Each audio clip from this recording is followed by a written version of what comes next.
might start, Adrian, with you. We've heard two examples of extremely successful services companies operating in Papua New Guinea. What are you communicating to companies in Australia about the kind of services that Papua New Guinea needs from Australia? Oh, that's right, yeah, I'm mic'd on. Yeah, it's good. Thank you for allowing me to be here today and be part of the presentation. I think it's important just to reiterate, the scale of PNG is the biggest market in the Pacific. It attracts the highest number of Australian exporters. So just to put things into perspective, 4,500 Australian companies export to PNG. Just to give you an idea of the scale, and that's driven by the large, projects that exist. So from the services side, there's enormous potential. Australia is well represented in supporting some of these infrastructure and resource projects. So we see a lot, obviously, in the mining sector. And that continues. There's a lot of innovation that goes on in Australia to supporting these areas. But of course, the growth that's going to come is going to come in some of the other sectors that aren't even well supported. And we know that things like, the introduction of the Coral Sea cable is going to make a massive difference. And there are services that are not yet existing, as the speakers have mentioned, they're going to come forward. So, aside from things like, in architecture and mining services, we're going to see technology that's going to create new industries, particularly around education and training. Several people have commented on that today. That's going to create an enormous opportunity for local companies. And the message for Australian companies is how you enter the market access. There's a few different options to do that, and they're used to that. They export all over the world. So whether you go with the joint venture, whether you look at greenfield, but our message at the end of the day is you've got a partner. And the reason you've got a partner is you've got to transfer knowledge and skills to your partner and to work in that country. And for us, that's the underlying message. So whether it's a product coming into market or a service, is that you need to partner and look about transferring knowledge and skills and build the local capacity to build your service as well. So what you're saying there, Adrian, is that people shouldn't see PNG as a short-term, I can sell you widgets kind of market. That it's a market that you actually do need to engage with in a more sophisticated way. That's right. And if you look at some of the service sectors, many service providers who are currently in PNG, if we just take, legal and financial and some IT services, have been there for many years, similar to you've heard today, long relationships, long history, but that's about to get wider. And so the opportunity for more services is what's going to emerge. So if you just take, for example, Australia gets 9 million visitors a year. That's a big number of tourists on your doorstep. That's a service industry. And with that creates many opportunities like laundry services or, booking systems, for example, tour guides. There's an opportunity to build that into PNG and to take advantage of that. Someone said before, Fiji takes 1 million visitors a year. There's a lot of services that support that sector. The second biggest industry in Australia is education. So the two biggest service industries in Australia is bigger than coal and iron ore. So education and tourism. So I think that's where there's some advantage longer term to be able to leverage into PNG. And just on that, and I might pass this on to the other panellists as well afterwards, given what we heard from the Commerce Minister, Wiramori, this morning about the government's new direction as far as wanting to bring up local business in Papua New Guinea in the SME space, do you see any tension between what Australia is trying to do in offering services to Papua New Guinea and what the PNG government intends to do with bringing up its own SME sector? No, not at all. I think it's quite complementary. Everywhere that you do international business in the world, you've got to understand the local investment laws.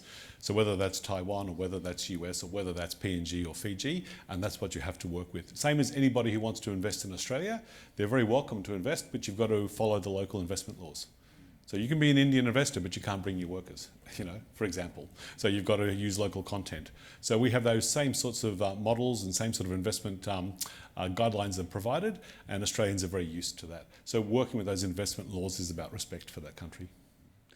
Nuni, how much of what you're drawing on to build your digital solutions is local coding or other services that are going into that, and how much are you having to source outside of PNG?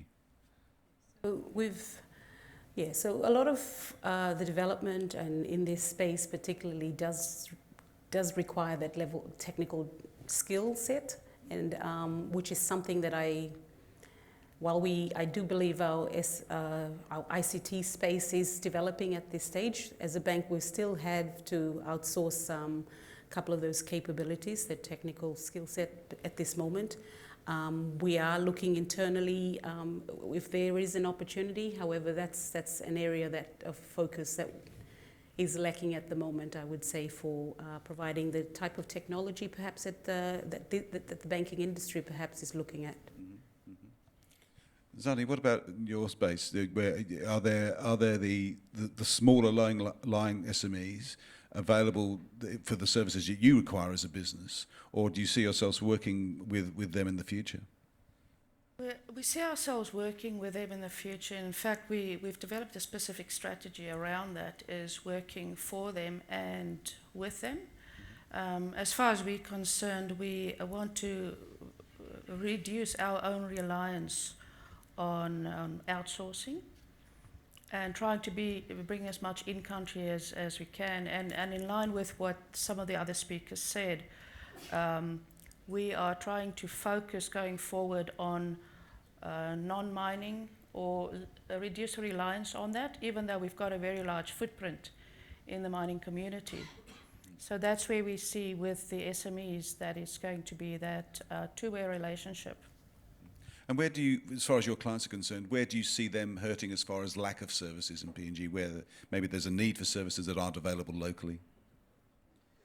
Most of the services are around capacity building, development, and as mentioned, around the human capital side. We see a lot of interest recently in how to run a business, leadership development programs, and so forth. Certainly, I think the technology sector is starting to be covered to a large extent, and there's a lot to be done there. So it's around the people side that I see the greatest need. What would you say about that, Nuni? Do you have a view on what services your customers need that they're not getting? Yes, at this point we see a greater dependency is on getting a real-time payments, and we are working internally, I guess, within the organisation to address those needs. It's about understanding it. I guess our customers now are wanting to interact more with the bank in a real-time sense on any device, as and when they wanting real-time information, and it's something we're responding quite quickly to. We are creating that capability and looking to leverage more on our banking systems to create a sandbox environments, for instance, or an API technology to have that integration available. And we are listening to the market where more so businesses are wanting to come in and look for a payment solution from the banks to better improve their own operational processes. And that's an area that's new, but it's something certainly we're looking at to provide that opportunity to leverage particularly banking data that most external companies would like to come and get from the bank. Amazon launched in Australia a few years back and is now supplying hard goods. For a while it just sold electronic products here, but now is a fully fledged retailer in Australia. And obviously the infrastructure required for that level of e-commerce is enormous. P&G has things that it would like to sell online. How far away are we from having an active and competitive e-commerce sector in P&G where any SME can create a website or go on Facebook and create an online store and sell their products in that way? That is a real challenge. I'm aware of from our SMEs, and there's been a lot of forums this year, a lot of discussions around, and that's been raised as in how do we access a payment gateway system. In the bank, we do have such a payment gateway system. What we are looking at is what is most affordable for our market, and this is the dependency of whether we are using an external vendor product or our own developed product. But there's a greater dependency to create an affordable payment gateway solution that's uniquely for our SME, that'll allow accessibility via our domestic cards, which has a far greater reach. And we are looking at that and as an immediate focus. So it's something as part of our e-commerce strategy for SMEs, and it's something that we hope to come to market soon with. There clearly seems to be an appetite for it. For those of you who were at our Brisbane conference last year, you may have remembered Crystal QA giving a presentation about an app she was developing to sell billums online, and apparently that's going to be launched in November. So that's a project which was developed in PNG, entirely PNG project for a PNG need, for a PNG product, and it's great to see that getting off the ground. We're going to be covering the undersea cables quite a bit tomorrow morning, but from your own point of view, from a services point of view, I'd be very interested in each of you giving me a view on where you think the service sector can go as a result of having improved connectivity in this country. That's obviously something that we know from talking to business they really, really are hanging out for. But what sort of businesses are we going to see? What sort of opportunities do you think that throws up for service provision? From my point of view, I think the Minister mentioned earlier this morning the opportunity in agriculture. That's an enormously driven service industry. So I think there's great opportunity in that. And if you take it broader, the infrastructure sector as well. So, water, energy, power, we've got remote and regional challenges right across the Pacific, but particularly in PNG. And when you look at the technologies like the Internet of Things, you can measure water supply 100 miles away. You can water quality, for example, air quality, all that can be done today. And I think some of those sensors and that technology is going to help agriculture, particularly in the how-to, so the learning side as well. If I need to do something and I'm located in the mountains or in the village somewhere, I can look up how to develop or how to, manage my agriculture. Going on from that, it'll be maintenance. So maintenance around large infrastructure, because a lot of this technology will give you, to a certain degree, automatic reports, feedback, comments about maintenance and when it's required and what is required. And of course, I think that will help tremendously going forward as well. Zanie? Well, I certainly agree with the learning side.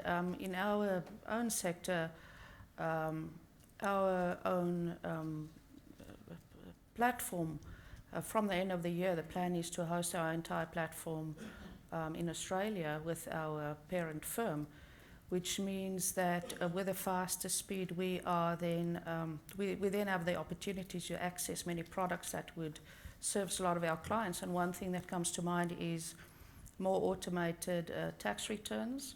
Overall, we see an efficiency in the professional services sector as a result of that. Nuni? Certainly, the learning, I think, is most important. We need to take our customers on this journey. And what we're seeing as well is we are very conscious of the types of products and the services. This digital space and the innovation and the pace of change is happening quite quickly, and it's about products that are suitable and must be contextualized to our markets. And in doing that, it's that enabling our customers to be aware and ready for those products. More and more so, I guess, access for businesses to online portals and being able to access financial solution quite quickly is also an area of immediate need that we should see improve with improved bandwidth, I'd say. Mm-hmm. Adrian, there's obviously, and again, feel free to jump in if you have a view. Is there a danger that we might end up with us having almost like a two-speed services sector in a way? There'll be the digitally enabled services sector, which will benefit from this improved infrastructure. But a lot of services on the ground in PNG are delivered manually because of the nature of the economy and the nature of places those services need to be delivered. If you're going up to fix a truck on the Highlands Highway, you can't do that with an app, or maybe you can, but maybe you still need to actually physically be there to fix the truck. Is there a danger that we might find elements of the economy left behind from this digital improvement if we're not careful? My view is that eventually, no. I think if it does happen, it will be of temporary nature, and specifically because I have seen those instances where people in PNG adopt technology, the great adopters of technology, they leapfrog technology. So there is a risk that it will happen for a while, yes. That's right. Look, we have the same in the Western world or in Australia. You know, you could say that you know, a lot of our grandparents don't like this new technology or have trouble managing it or using, you know, mobile phones or Facebook or whatever. My dad refuses to use the internet to buy anything. Exactly, Yeah. you know, or not to have a profile. But, you know, you also see, well, there's classes and they're learning and it's just time, like Zane says. And you're always going to have a mixture of both. But I think, you know, as long as there's a leadership role from government, people will follow. It touches on the issue of the role of government in supporting the services sector. What does the services sector need that government could help them with? I say that with the fact that we have a minister in the front row here.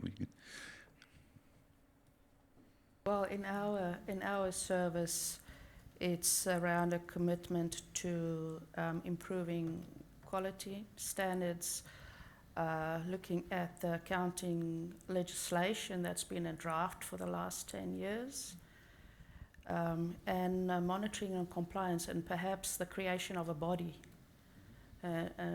with teeth overseeing all that. So it's about improved governance over the sector. Sure. Yeah. Nuni, any view? I think it's the more so involvement of government agencies and government in terms of service delivery, in that capacity, taking leadership to start to make those changes to the system, start to influence within whether it's education or just general delivery of services, and start to adopt more innovative ways to improve productivity. Yeah. And I think with that goes reach too. You know, digital provides massive reach, and hopefully we'll be able to push across the country and to reach many citizens. So I think it is all about reach, and the same, the Australian government's trying to figure out digitally and, you know, from a government perspective, how to service its client base, which is us, the citizens. So I think as long as that same view is taken into consideration, I think going forward, looking at, you know, who your customer is really critical. Excellent. Well, we might leave this part of the conversation here. I'm sure it's going to continue over the next day, but for the moment, will you please thank Zanie, Nuni and Adrian. Thank you.